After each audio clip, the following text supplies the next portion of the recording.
चैतन्यदेवं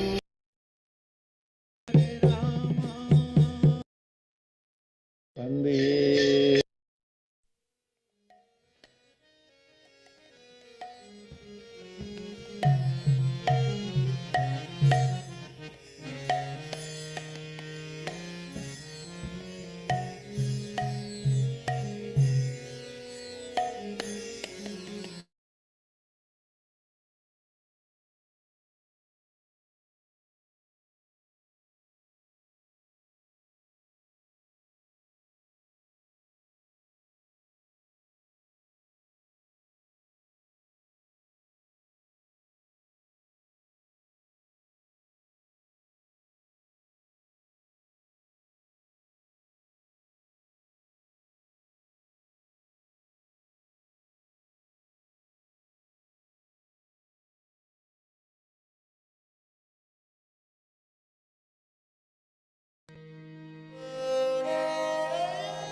Udilaya Purabhavage Dvijamani Gaurayamani Jage Udilaya Purabhavage Dvijamani Gaurayamani Jage Bhakata Shamuha Loya Sate Gela Nagara Braje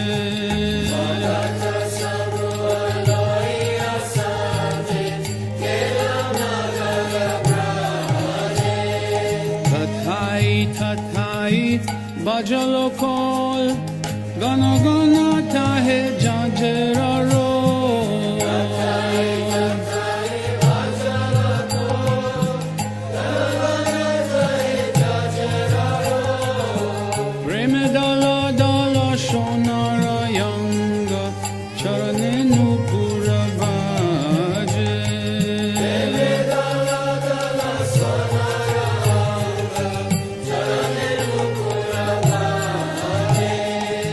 Mukunda Madhava Yadava Hari Bolena bolo re vadana bori Mukunda Madhava Yadava Hari Bolena bolo re vadana bori Micheni dava shegelo re rati Divasha sharira saje Micheni dava shegelo re rati Yamona dulabha manava deha Haya ki khoro bhavana keho Yamona dulabha manava deha Haya ki khoro bhavana keho Yebena vajile jasoda suta Charame pori vela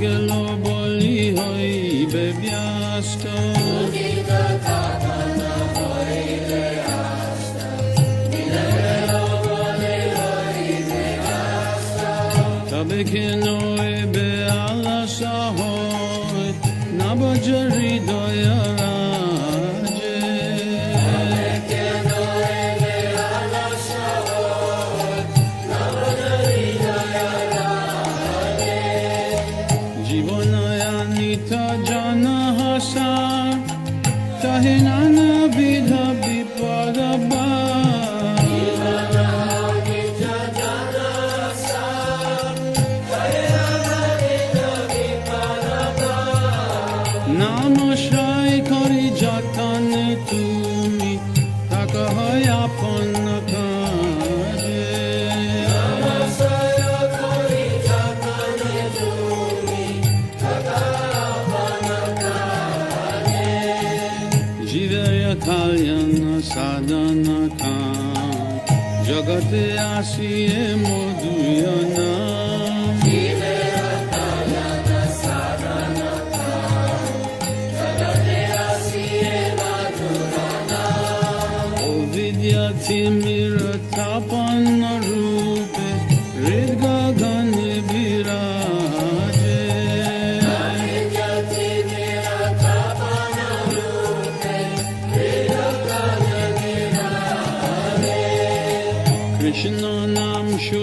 করিয়া প্রাণ জুড়াও বাকাতি বিনোদ প্রাণ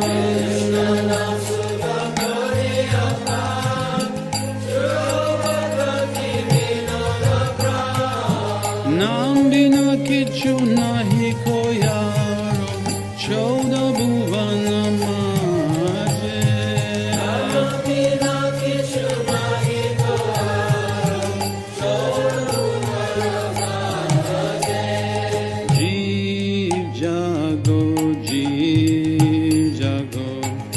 গৌরা চন্দ্র বলে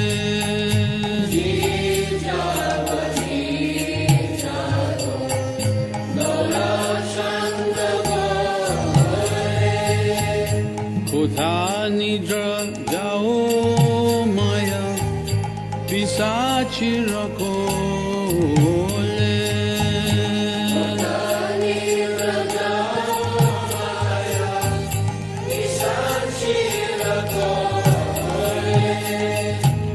জীব বলিয়া এসে সংসার ভিতরে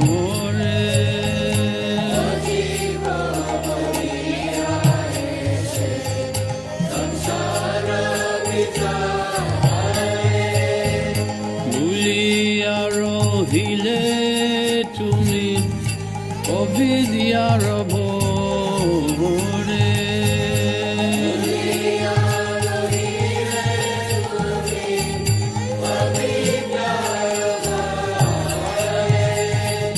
তোমার লইতে আমি হইনু অবতার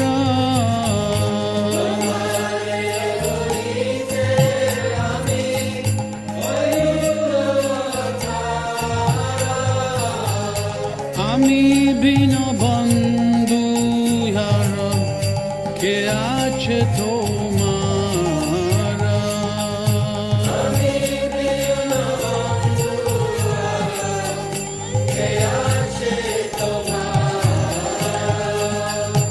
এনেছে ঔষধি মায়া নশিবার লাগি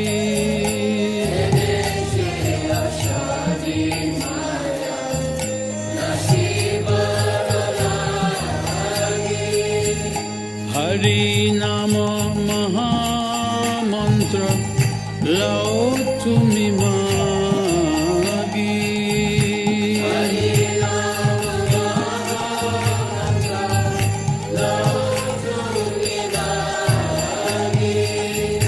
বাকাতি বিনোদ প্রভু চরণ পড়িয়া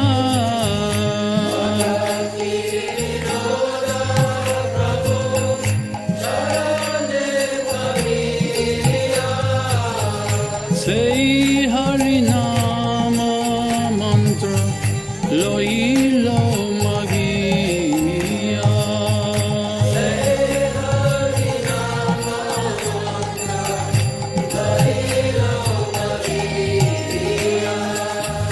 হরে কৃষ্ণ কৃষ্ণ কৃষ্ণ হরে হরে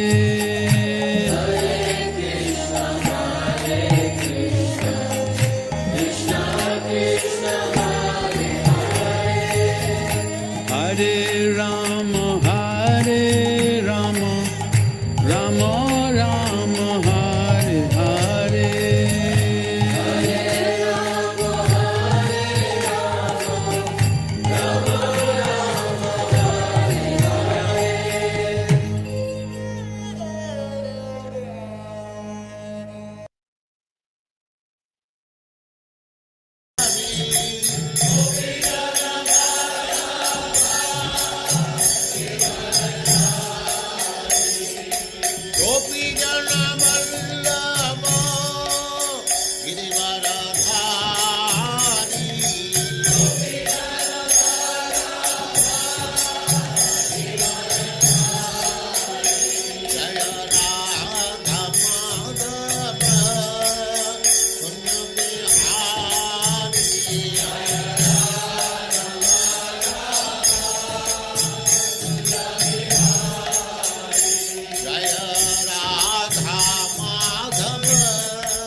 सिद्धांत सरस्वती गोस्वामी प्रभुपाद की जय, अनंत कोटि वैष्णववृंद की जय, नामाचार्य श्री हरिदास ठाकुर की जय। प्रेम से कहो श्री कृष्ण चैतन्य प्रभु नित्यानंद से अद्वैत गदाधर शिवास आदि गौर भक्तवृंद की जय। श्री श्री राधा कृष्ण गो गोपीनाथ श्याम कुंड राधा कुंड गिरिवर्धन की जय, वृंदावन धाम की जय, नवद्वीप धाम की जय, स्वामी तो भक्तवृंद की जय, गंगा माई की जय, जमुना माई की जय, तुलसी देवी की जय, भक्ति देवी की जय, स्वामी तो भक्तवृंद की जय। All glories to the assembled Lord. All glories to the assembled Lord. Thank you very much.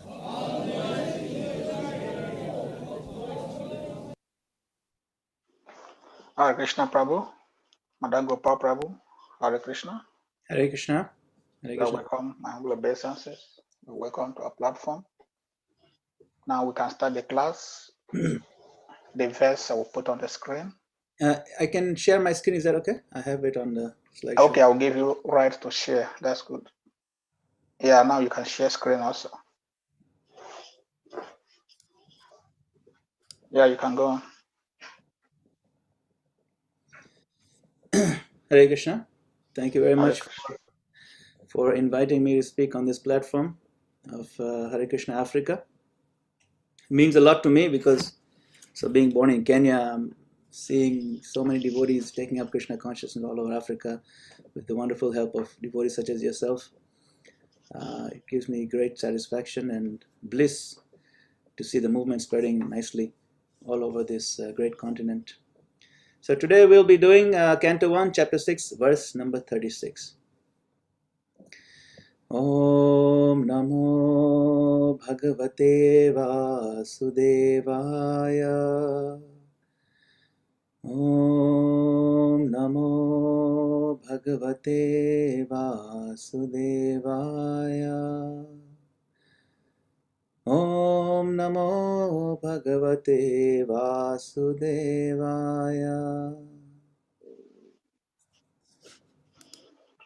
So before we get in the verse, I just wanted to kind of recap the background.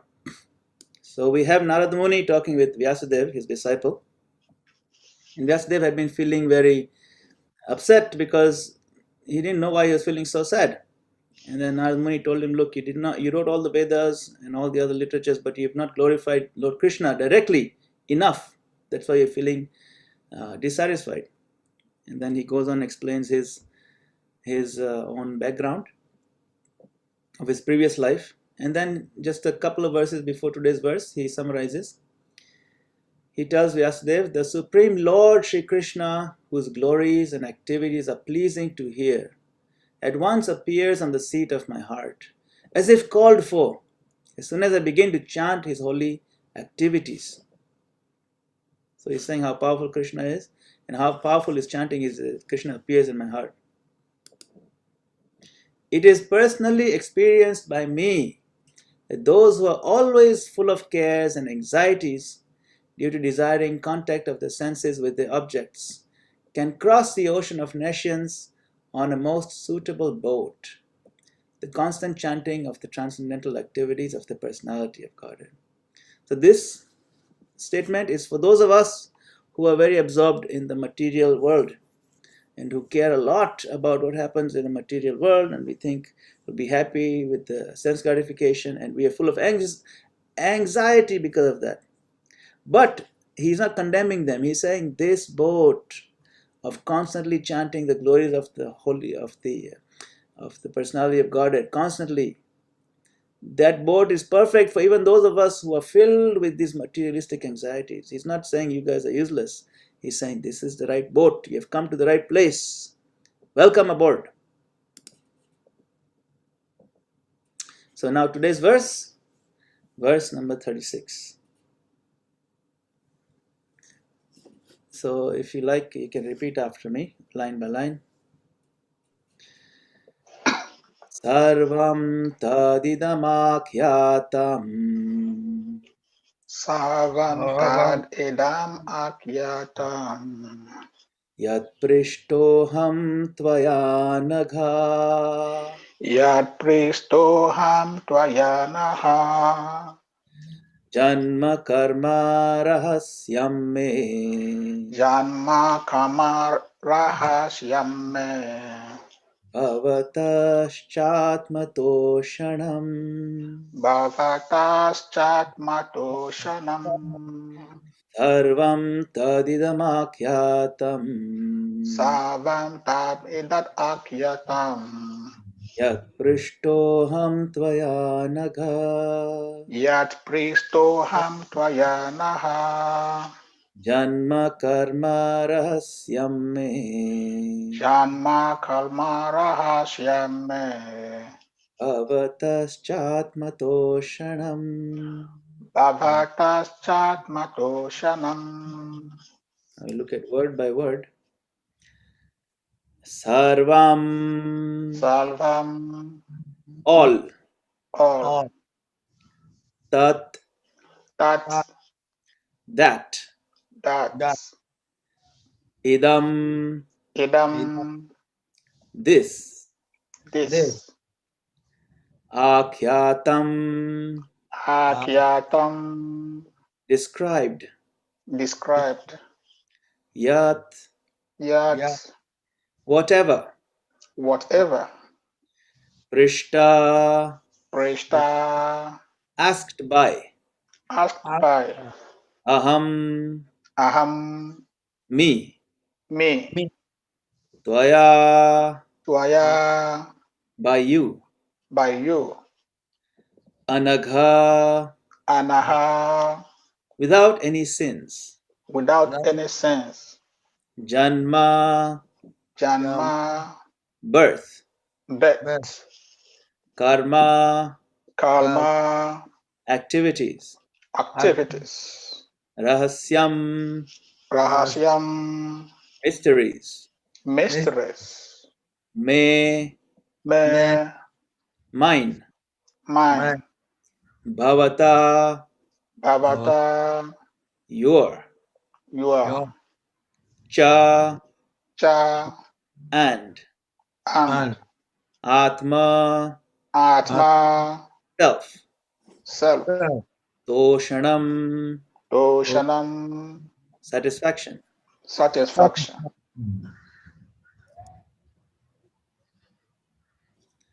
Translation. So repeat after me. O Vyasadeva, O Vyasadeva, you are freed from all sins. you are free from all sins. Thus I have explained Thus I have explained my birth and activities my birth and activities for self-realization. for self-realization. As you asked, As you asked, all this will be conducive all this will be conducive for your personal satisfaction also. for your personal satisfaction also. Thank you. So let's read it one more time.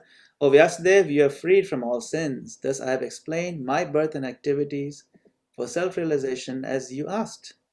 All this will be conducive for your personal satisfaction also. Purport by His Divine Grace A.C. Bhaktivedanta Swami Srila Prabhupada. Srila Prabhupada ki jai. Yeah. So kindly pay attention to this purport. Srila Prabhupada gives some very, very important, essential information on the process of devotional service, how it works from the beginning up to the highest fruit. The process of devotional activities from the beginning to the stage of transcendence is all duly explained to satisfy the inquiries of Vyasadeva. Narada has explained how the seeds of devotional service were sown by transcendental association and how they gradually developed by hearing the sages. The result of such hearing is detachment from worldliness. So much so that even a small boy could receive the death news of his mother, who was his only caretaker, as the blessings of God. And at once he took the opportunity to search out the Lord. A sincere urge for having an interview with the Lord was also granted to him, although it is not possible for anyone to see the Lord with mundane eyes. He also explained how by execution of pure transcendental service one can get rid of the fruitive action of accumulated work, and how he transformed his material body into a spiritual one. The spiritual body is alone able to enter into the spiritual realm of the Lord, and no one but a pure devotee is eligible to enter into the kingdom of God. All the mysteries of transcendental realization are duly experienced by Narada Muni himself. And therefore, by hearing such an authority, one can have some idea of the results of devotional service, which are hardly delineated even in the original texts of the Vedas. In the Vedas and Upanishads, there are only indirect hints to all this. Nothing is directly explained there, and therefore Srimad Bhagavatam is the mature fruit of all the Vedic trees of literatures.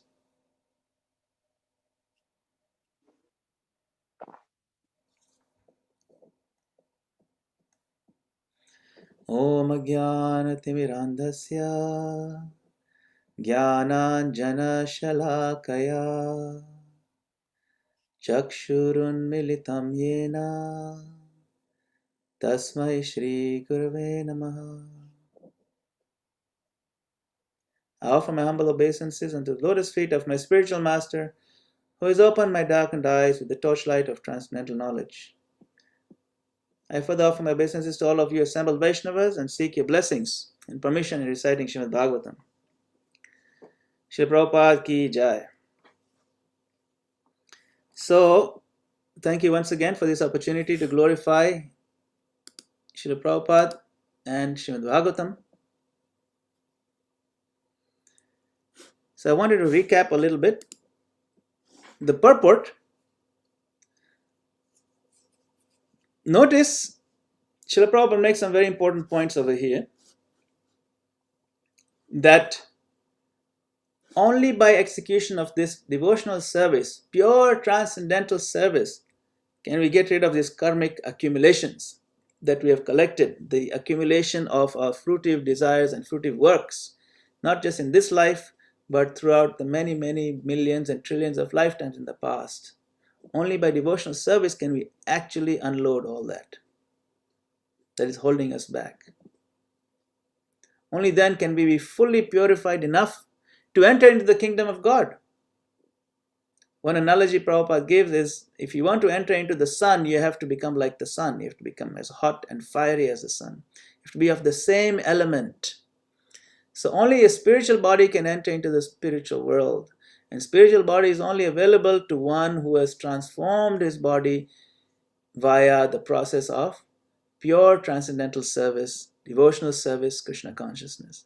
There's no other way to transform our existence into a spiritual one, unless we do things that are spiritual in a very sincere way. That is the only way. There's nothing else that is going to work. Now for us, if we were to look at someone who already has a spiritual body, you might think, oh, he has one already, how is it possible for me? But Narada Muni is uniquely qualified to explain to Vyasadeva, because Narada Muni has a spiritual body, but he didn't always have it. You see, in the past, he was in a material body, and he gave his story to Vyasadeva, his own disciple. And he says, I've told you all this. In today's verse, he says, I've told you all this so you can understand how the process works, and for your own satisfaction. Atma Toshanam, he says. So these are my realizations, and he's sharing them. When somebody shares his own actual experience and realizations of transformation, that sharing is extremely powerful. Now, another important aspect of hearing from Narada Muni versus studying all the other Vedic Shastras, Vedas, Upanishads, and so on, which are very vast and give a lot of details, that Srila Prabhupada is giving in the rest of the purport. He's saying, look, all the Vedas and Upanishads, this truth is there. It is to be found. Krishna is available in the Vedas and Upanishads, but there are only indirect hints about it. Like Krishna says, Vedaishcha sarvai rahameva vedyo, Vedanta krit veda videva chaham. I am to be known by the Vedas. But Srila Prabhupada explains, and even Narad Muni explains, that look, Vyasadeva, you wrote all these Vedas, the Upanishads, and you are still feeling dissatisfied. You even wrote the Mahabharata, and you are feeling dissatisfied. And in the Mahabharata, there is Bhagavad Gita, which is the essential truth of all truths, and still you are feeling dissatisfied. So didn't the Bhagavad Gita glorify the Lord? Of course, it does. It's the Lord himself glorifying himself. But it is not voluminous enough, and doesn't, if you look at the whole body, the Bhagavad Gita is such a small aspect of it. And so many Vedas, Upanishads. That is why, my dear disciple Vyasadeva, you are feeling depressed. So you please now write fully the glories of the Lord, all his pastimes. Everything that will really give satisfaction to the self. And highlights the process of Krishna consciousness. That has to be fully highlighted exclusively, with not even a tinge of this cheating religiosity. What is cheating religiosity? Religiosity that gives the enticements of material gain, of external comforts, of sense gratification.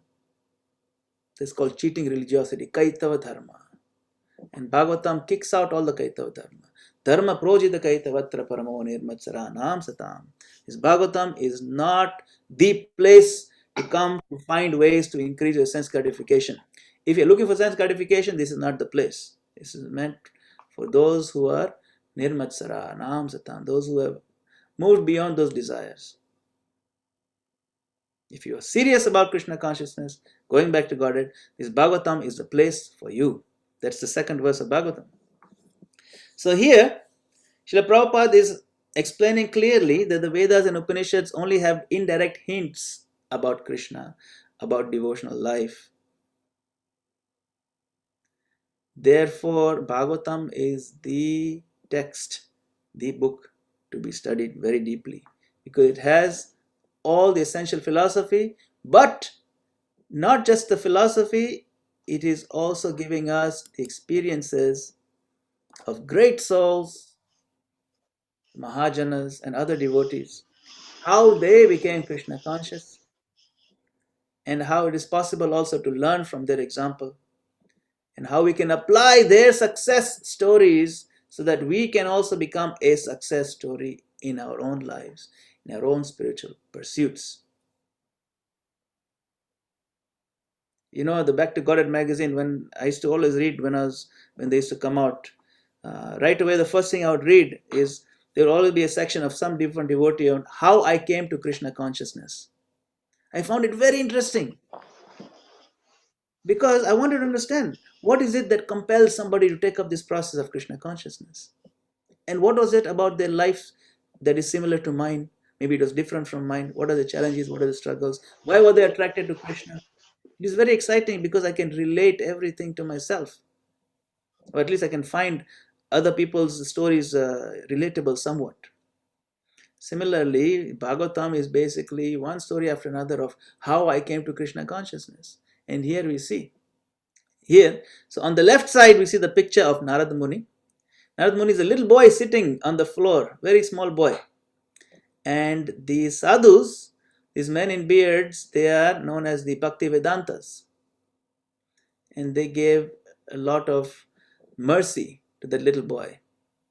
And that lady in the back, she is Narad Muni's mother. She was just a maid servant. She wasn't she wasn't educated or anything, but she served very diligently.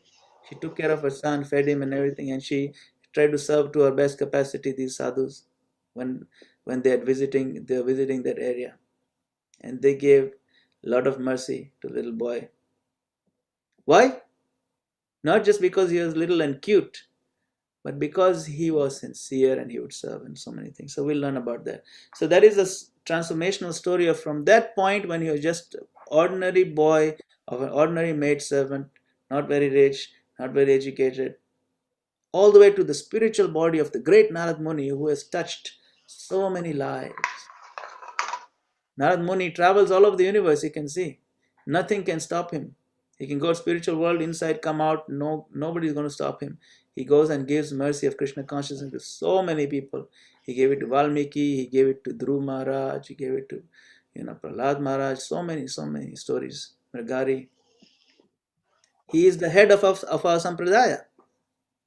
Our sampradaya starts with Krishna, whose disciple is Lord Brahma himself, and Lord Brahma's son and disciple Narad Muni. He's the third in line from Krishna. He's the head of our sampradaya, so he's not an ordinary person. Narad Muni is a great success story, and he told his story to Vyasadeva for us to learn and find parallels in our own life and see, oh no, I am also struggling. But it is also possible for me. What is it that's going to make me possible? How is it? What can I do to make myself succeed and also help others? So, secret to Narada's success was that, and this is all listed based on the Bhagavatam story that he spoke just a few verses before in the same chapter. He said, I was serving these Bhakti Vedantas very humbly. I was not distracted. I didn't, even though other boys of my age generally like to play and do other silly things, I focused on my service very sincerely and kept myself very humble, and whatever they needed, I would do. The serving humbly. We can ask ourselves, am I doing all these things? Sincerity. Sincerity means that I am fully focused and serious in my work.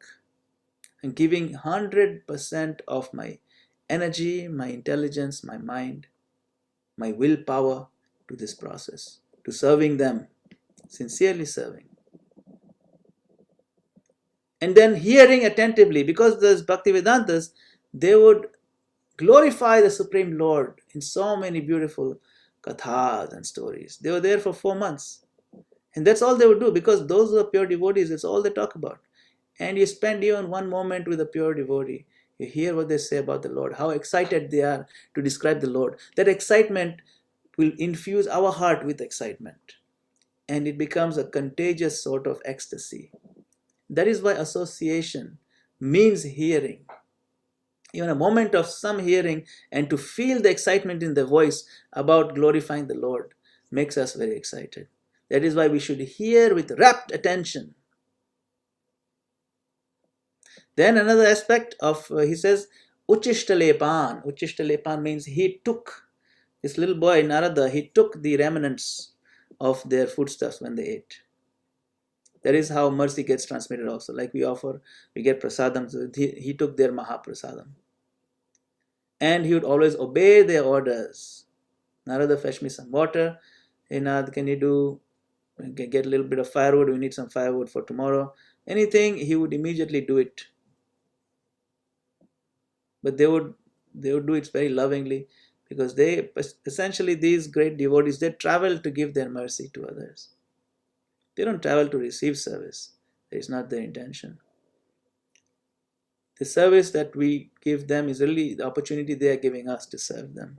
So we need to find devotees who are very progressive, whose lives are completely absorbed in spreading the glories of the holy name all over the world.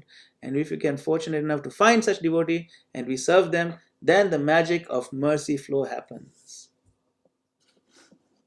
Now in the purport, Srila Prabhupada talks about this Narad Muni having a sincere urge, says, a sincere urge for having an interview with the Lord. So now that boy's mother had passed away, a snake had bitten her and she died, but he was sober enough to not get shaken by it. And he went and meditated on the Lord and chanted his holy name. And the Lord gave him an audience. Prabhupada calls him interview.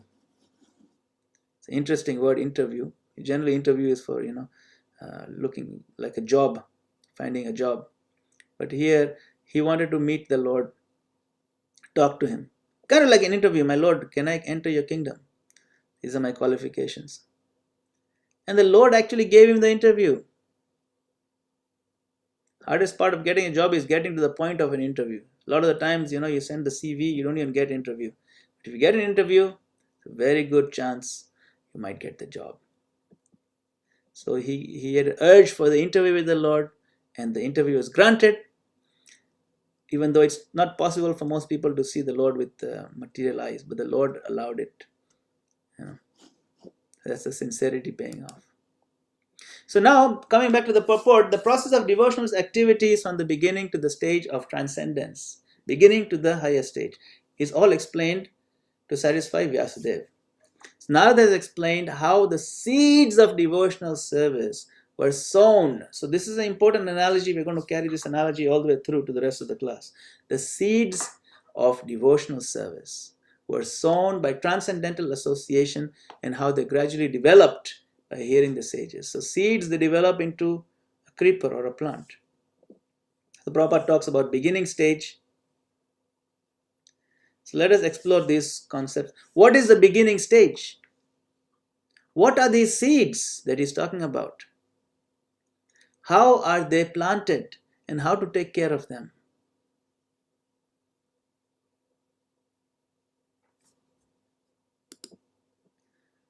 So there's a verse in Chaitanya Charitamrita. It says, Brahmanda Brahmite kono bhagyavan jeev, Guru Krishna prasade pae bhakti lata bij. Bij means seed. Bhakti means devotion. Lata means a creeper. Very delicate plant. It's not a tree. It's a creeper. It's very delicate. So, out of many millions of wandering living entities, Brahmanda Brahmite, moving up and down the universe, only one out of millions, who is very fortunate, gets an opportunity to associate with a bona fide spiritual master by the grace of Krishna. Right? Guru Krishna prasade pae bhakti lata bij. By the mercy of both Krishna and the spiritual master, such a person receives the seed of the creeper of devotional service. Now, we know that the love of God is already present in everyone's heart. It's there from time immemorial. It's part of one's existence. Nitya Siddha Krishna Prem Sadhya Kabunoy Shravanadi Shuddhe Chitte Karoy Udoy. that this dormant devotional service, this Krishna Prem, this love of Krishna, dormant devotional service to Krishna is within everybody. It's there. Simply by associating with devotees, hearing their good instructions and chanting the Hare Krishna mantra, dormant love for Krishna is awakened. Shravana adi shuddhe chitte karve vidaya. This, it awakens. So then, the question may arise, if love of God is already present in everyone's heart, what is this seed or Bhakti Lata Bij? It is said that the Guru plants the seed. But if love of Godhead is already there in our heart, what is this seed they're talking about? Anybody know? Anybody would like to explain? The seed of service. The seed of service, yes. The seed of the Krishna conscious practices. That is correct. Srila Prabhupada explains this in much more detail. In Chaitanya Charitamrita, he explains what is the seed. Bhakti Lata Bij means the seed of devotional service. But what precisely, exactly? Everything has an original cause or seed. For any idea, program, plan, or device, there is first of all the contemplation of the plan, and that is called the bija or the seed. So this Bhakti Lata Bij, the methods, rules, and regulations by which one is perfectly trained in devotional service constitute the Bhakti Lata Bij or seed of devotional service. So when one says this is the seed planted by the Guru, the seed is a very specific and clear definition. Srila Prabhupada gives over here. The methods, how to chant, what to read, how to preach to ourselves, how to preach to others. This is part of the seed package. How to worship the Lord. And rules and regulations, what to do, what not to do, what to avoid, what to make sure we never miss. The rules and regulations. So the whole package of practices and rules and regulations, that is the seed. That is the gift that Guru gives. And that gift is only given to us when Krishna arranges that. Guru doesn't come just like that. Guru Krishna Kripaya Paye Bhakti Lata Bij. So now that we have gotten this whole package in the form of a seed, then we're supposed to work on it. So this Bhakti Lata Bij is the origin of devotional service. So the seed does not refer to love of Godhead. Love of God is already there in the heart. That's in the field.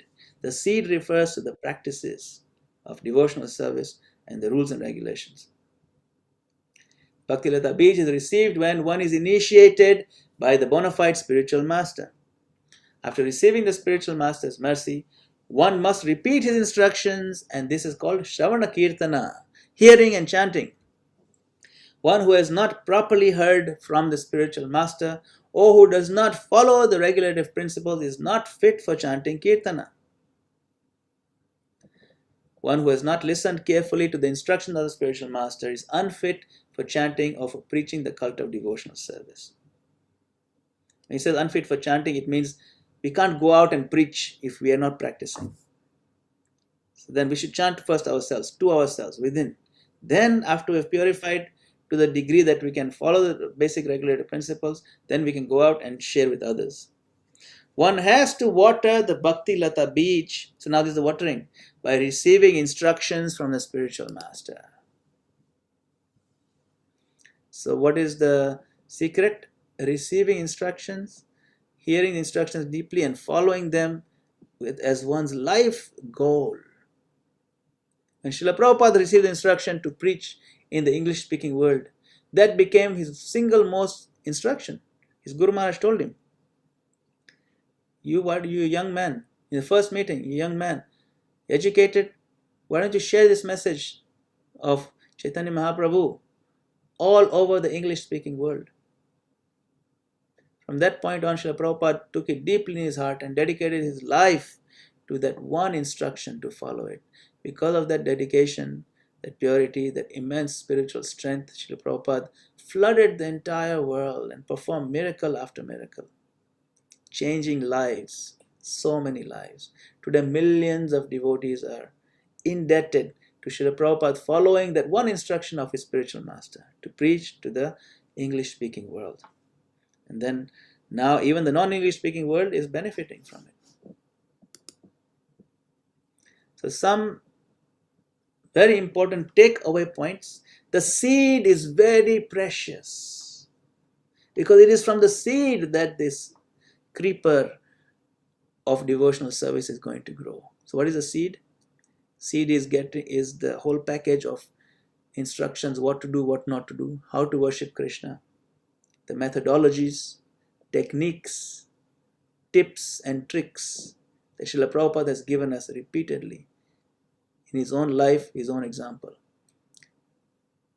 When we say the seed is very precious, means we don't manipulate the seed. We don't try to remove parts of the seed we don't like, otherwise it will not grow. We have to take the whole seed as it is. We follow all 4 regulative principles, not maybe 1 or 2 or 3. No, all of them we follow them nicely. We chant Hare Krishna very deeply in a fixed way every single day.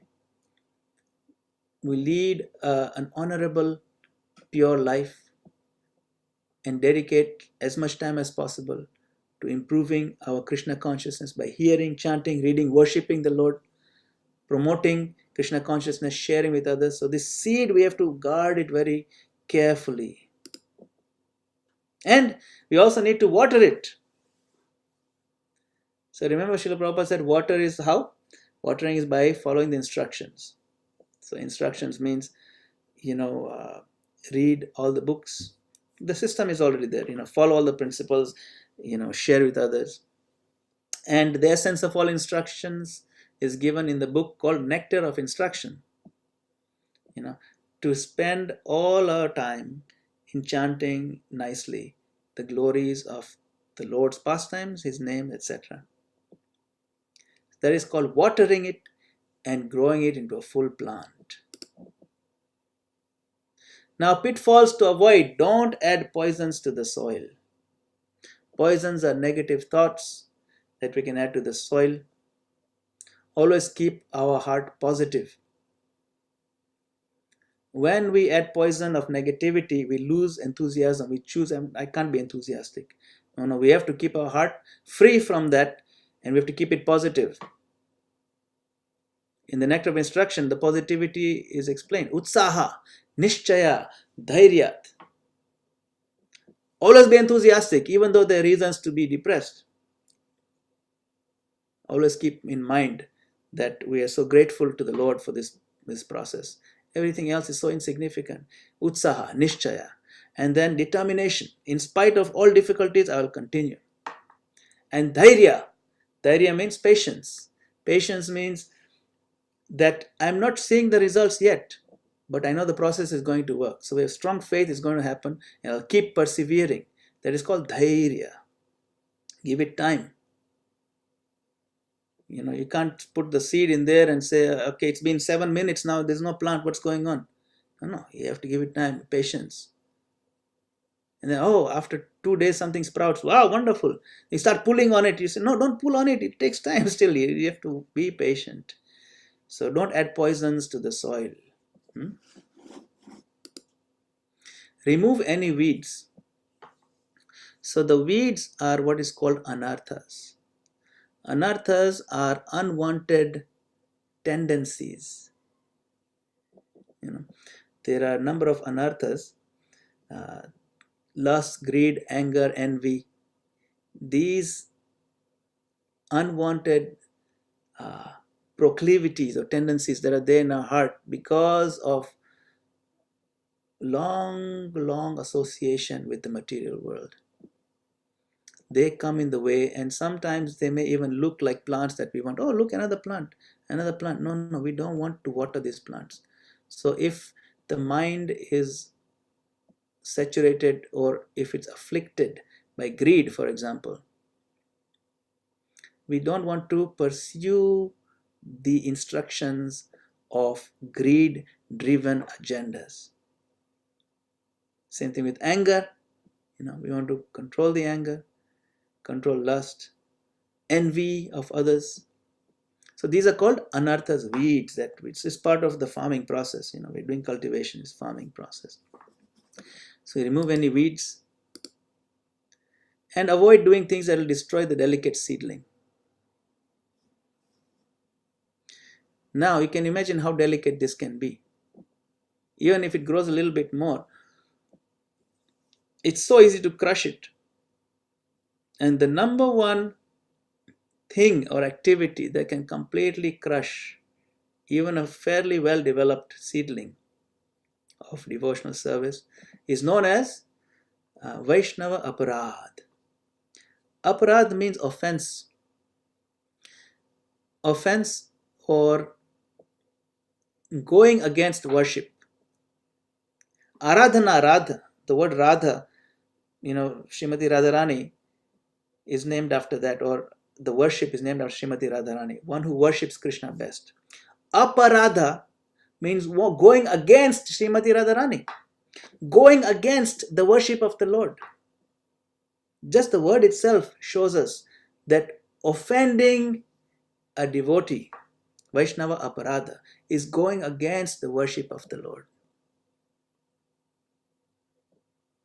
And this aparadha or offense is also known as the mad elephant offense. This offense of another great devotee, offense of a pure devotee, certainly of any devotee really. When we do malicious, envious offense, then this will destroy our delicate seedling. It is said, Mahaprabhu himself said, Yadi Vaishnava Prade Uthe Hathi Mata Upade va Chinde Tar Sukhi Jai Pata. He gives a very graphic verse. He says, if by some great misfortune you commit the mad elephant offense, Hathi Mata, Vaishnava Prad, that elephant comes, Upade va Chinde, uproots this creeper of devotional service, smashes it down and crushes it. He gives a graphic, Upade va Chinde, he says like that. And then he describes what happens after this. Tar Sukhi Jai Pata. And then what happens? All the leaves, they get dried up, turn brown and finish. So much graphic detailed explanation is given in Chaitanya Charitamrita, which is why when we enter into the process of Krishna consciousness, all these other bhakti processes, all that, they are secondary. Our primary concern should be escaping from offenses. Bhaktivinoda Thakur says, this bhakti durer kotha, this bhakti process is very far goal. First priority, avoid and escape from offenses. Never offend anybody. And don't take offenses.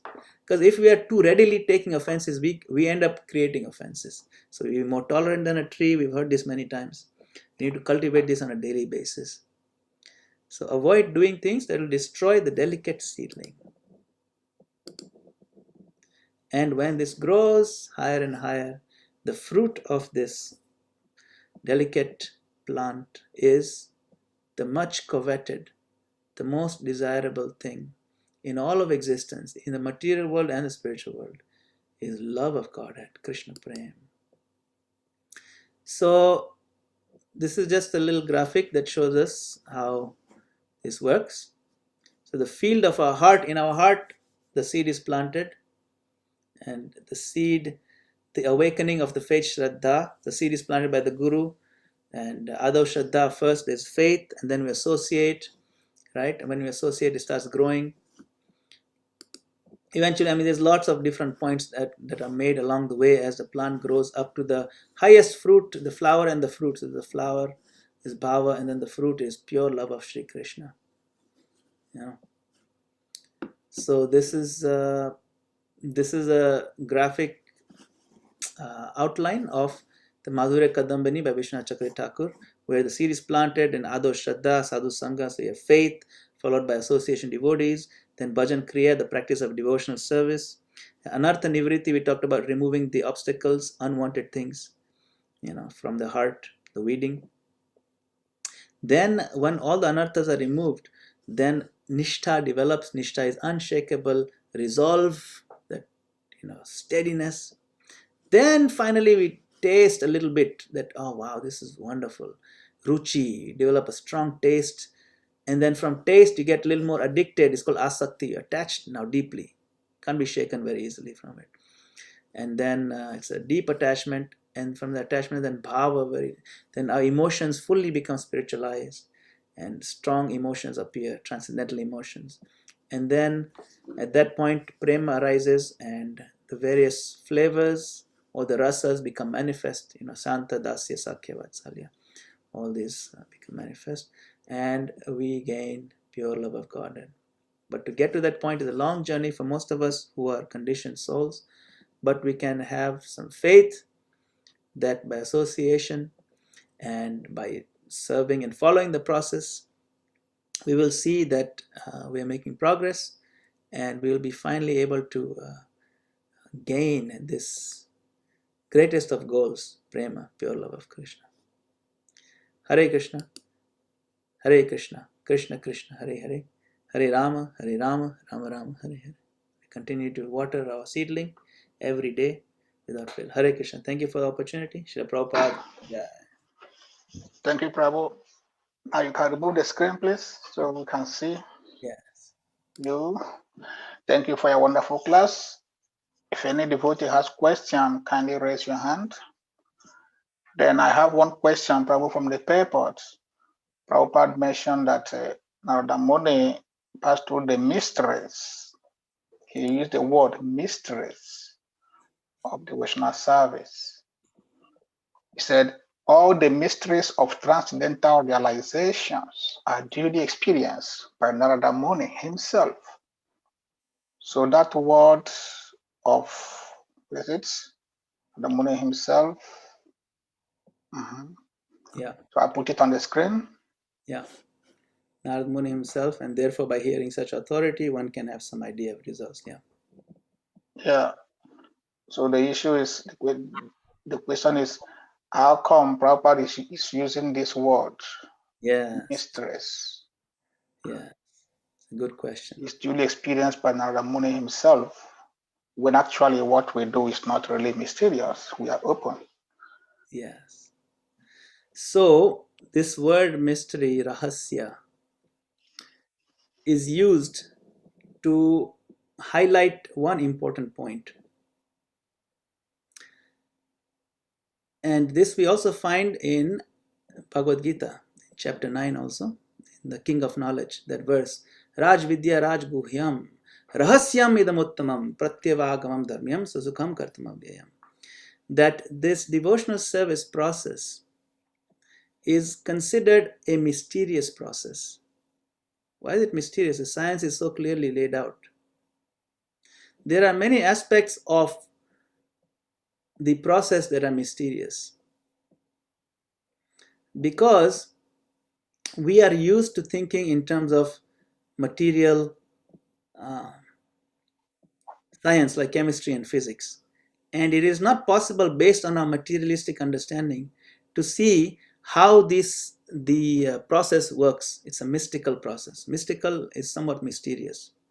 So it's interesting that why is it considered mysterious, and why does Krishna use the word rahasya, mystery, or confidential secret?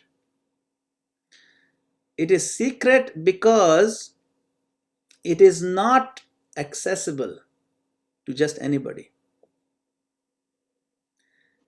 Just like the taste of honey. The taste of honey is a mystery. Even though I may describe it in volumes and volumes of books, taste of honey is like this, is like that.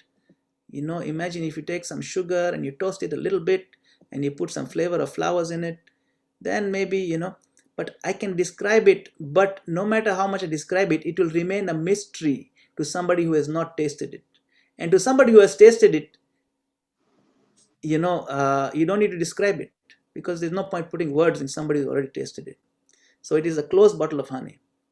So it is what is known as open secret, means it's available to everybody. It is democratic. Anybody can take it.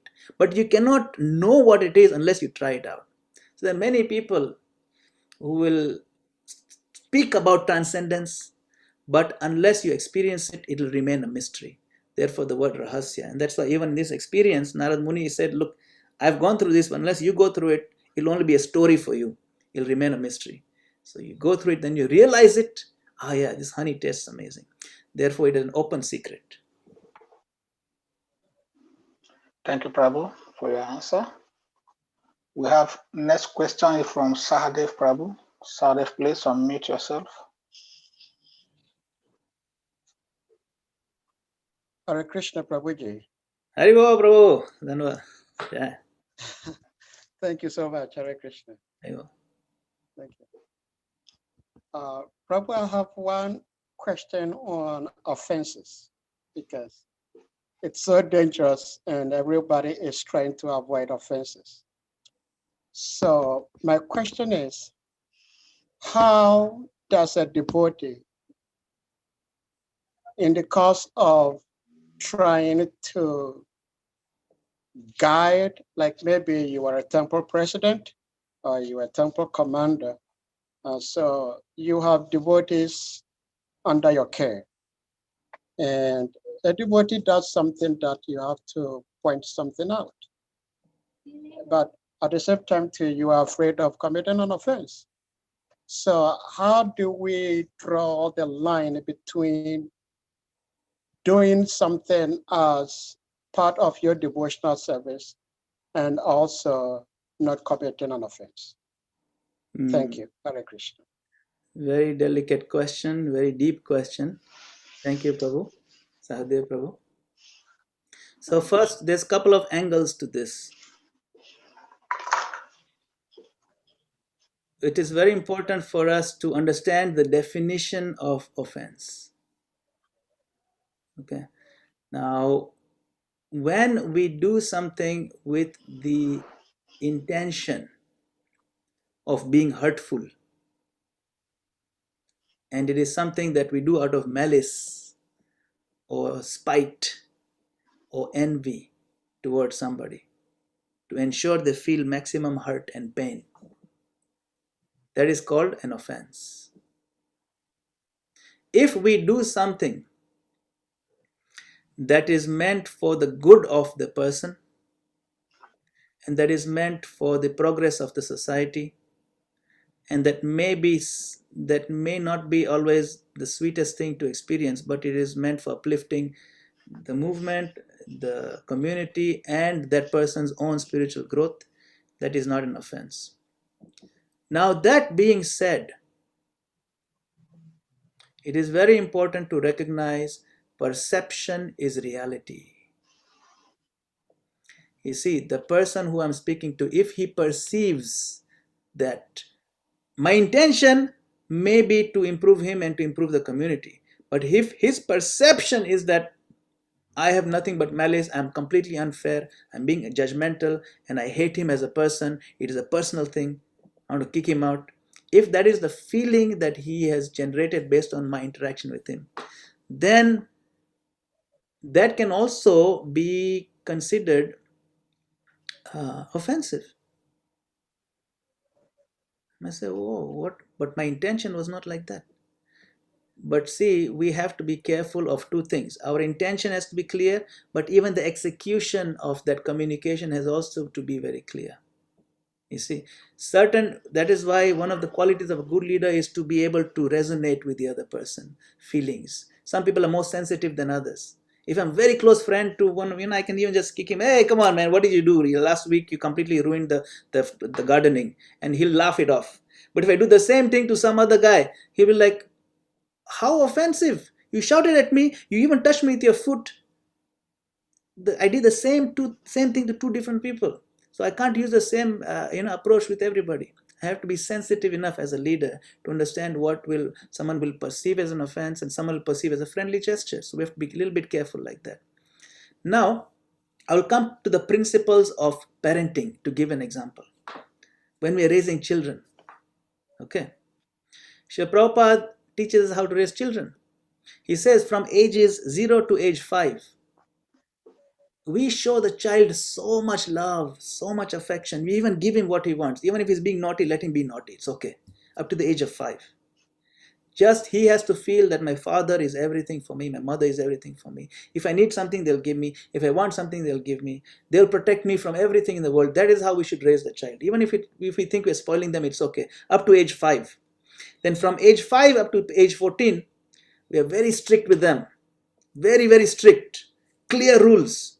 I mean, a little softness around the edges, but the rules are very solid. Then after age 15, you treat them like a friend. Equal almost. Why? Because after that point, chastisement doesn't work. It'll backfire.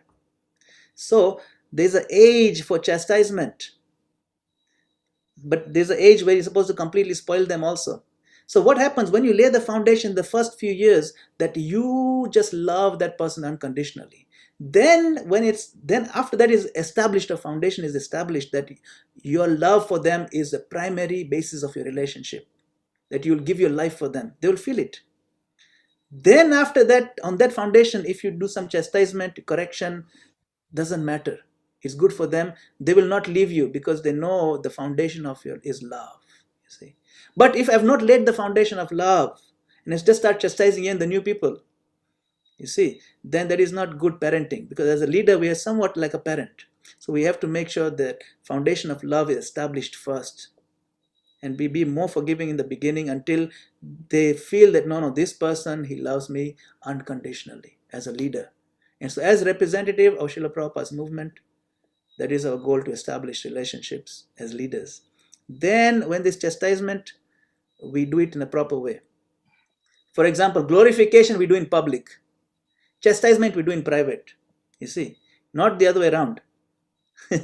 So those are different rules and tips and tricks Srila Prabhupada has given from his own example in his own books, how to be effective parents, how to be effective leaders.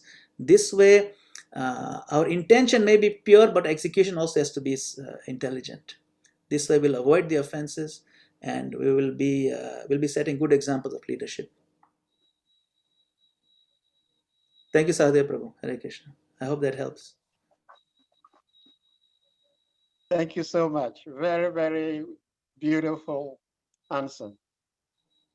I'll try to apply them in my own life. Thank you so much, Prabhuji.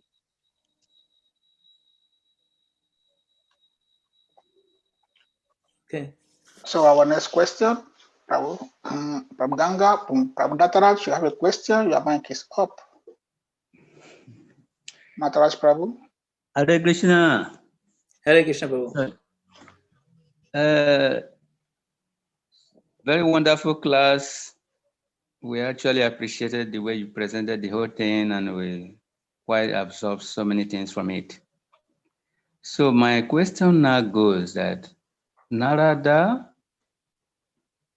we heard about his story as a Gandharva, and also when he became the son of a Sudrani, and how also he come to be the son of Lord Brahma, that catapulted him to the level now he is known as the only spaceman now in the whole universe. So my question now goes, Vyasadeva is accepted as, if not direct, maybe as a literal incarnation of the Supreme Lord, Krishna. How is it that now you have to accept Narada as a spiritual master? Hare Krishna, Prabhu. Hare Krishna. Thank you very much. A good question. You know, the Bhagavatam has a list of incarnations. There's a list of 26 incarnations in the first canto. And one of those incarnations is listed as Narada Muni. We don't generally describe Narada Muni as an incarnation, but he is listed in that list. So it's one incarnation talking to another incarnation. You see. Another point to be taken is that this pastime of Vyasadeva getting confused and all that. See, Vyasadeva is not a Swamsha incarnation. He is a Shakti Avesha avatar, where he has been empowered by the Lord to perform a specific work. Okay. So, therefore, he compiled the Vedas into, and he divided into four and things like that. Okay, so that was the order of the Lord. It was also the desire of the Lord to have this whole pastime play out like this, just like how Arjuna got confused on the battlefield. Arjuna is a pure devotee of the Lord, but he got confused because of the Lord's way of making it play out like this, to show how even even very, very advanced souls, or even Shakti-Avesh avatars, they can be used by the Lord to uh, facilitate certain leelas.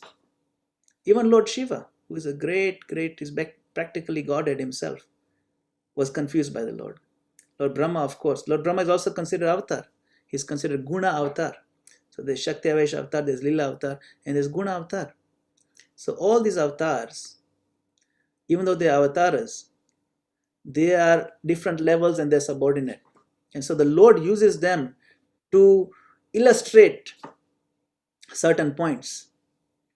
The Lord is not that the Lord did not want the Vedas to be written. The Lord is the cause of the Vedas, right? And through Vyasadeva, he got the Vedas written like that. But it is also the Lord's agenda to highlight the purity of devotional service just in time for Kali Yuga. You see? So that is why the Lord orchestrates all this. And this Leela happens again and again and again in every cycle of yugas. So this is how the Lord operates. We see that even incarnation of Parshuram. Parshuram is listed among the 10 incarnations. But even Parshuram, he came face to face with Lord Ram in the Ramayana. And he had to bow down to Lord Ram, because Parshuram is Shakti Avesh avatar and Lord Ramachandra is Swamsha avatar. He's direct expansion of Vishnu. So like that, this interplay of different levels of avatars to highlight the importance of the guru-disciple relationship, to highlight the importance that Vedas are important. But even though Krishna wrote the Vedas through Vyasadeva, Krishna tells in Gita that don't follow in the flowery words of the Vedas, right? In the second chapter, Krishna says these flowery words, Yamimam Pushpitam Vachyam, don't fall for them, he tells Arjuna. But in 15th chapter, he says, I am the one who wrote the Vedas, and in the Vedas I am to be found. You see, so he's giving both things in the Bhagavad Gita. But he's trying to explain that these Vedas were written for a particular purpose, to pull those people who are materialistic at least under the umbrella of the mantras. So even if you're materialistic, you'll come under the mantras, you'll follow sacrifice, you'll say Vishnu every now and then, you'll say Om every now and then, you'll make gradual progress. Now, at the beginning of Kali Yuga, gradual progress is not enough, because your life is not long enough. Forget about this gradual progress, forget about material enticements, you go straight to the heart of the matter. So now, that is why you're feeling depressed, Vyasa. You're depressed because it's not going to work in Kali Yuga. You're feeling it. So let's give them the real hammer, the real hammer of Bhagavatam, the real hammer of chanting the holy name. Focus on that. So that is why the Lord plays all these pastimes using his own incarnations and his own Shakti Avesh, Jiva souls who are empowered by him. So thank you very much. I hope that clarifies a little bit. Hare Krishna. Thank you, Prabhu, for your nice explanation. It's a wonderful class. Anyone have any other question, you are free to raise your hand. You're free to ask. Gaga Prashad, Achaya Prabhu. Prabhu, so I will ask you one more question. Naramuni here, Prabhupada mentioned the mysteries and how he was serving, and you nicely elaborated the seed of Bhakti Lata Beach. So among all these seeds, is it possible to pinpoint the most effective among all the seed he got from the Bhaktivedantas, like the service or the Mahaprasadam he took from them, or the association, like the hearing? Which one is more important, hearing, service, or the Mahaprasad he took from the Bhaktivedantas? Yeah, it's very interesting. he actually gave a lot of emphasis to the Uchishta, the power of the Mahaprasad, believe it or not. It's very interesting, but it's a good question. Now, generally, it's hard to pinpoint. We know that in Kali Yuga, of course, this was before Kali Yuga, but we know that the most powerful process is a hearing chanting. That we know. But here we see that, let's see, I'm trying to go back over here, chapter 5, right? Towards the end of chapter 5, I think, yeah, he starts describing that what really got him started, the most powerful thing that really pulled out all his sins all at once, practically speaking, in one shot. Because he said he had some remnants of sins, right, from his past life. What is the one thing that pulled out all the sins in one shot? And that is that Mahaprasadam. Uchishtale pan anumodito dvijay sakritsma punjeta dapasta kilpisha. That only by the, say I took their permission, can I please take your Mahaprasad? Then he took their Mahaprasad, and by doing so, he says, all my sins were at once eradicated. And then I became purified in heart, and the nature of this, the nature of transcendentalism became very clear to me, became attractive. See? So in his particular case, he highlights the taking of the Mahaprasad. But what happens, the taking of Mahaprasad is what kicked off his good fortune. What made his fortune really stick was that he heard them now, after having a purified heart, he heard from them the attractive activities of Lord Krishna. So hearing increased the taste. And when he got the taste to hear, then everything became very, very clear. So the two things, one after the other.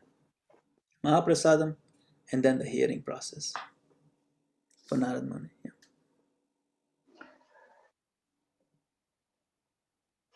Thank you, Prabhu, for your wonderful answer. It's really a pleasure to listen to you. Prabhu Acharya, do you have a question, please? Acharya Prabhu, unmute your mic. Your mic is muted. No question. Okay, thank you, Prabhu. Thank you, Prabhu, for a wonderful class. In the absence of no more questions, we ask all devotees to kindly unmute yourselves and let's chant powerful Hare Krishna mantra to Prabhu for comment.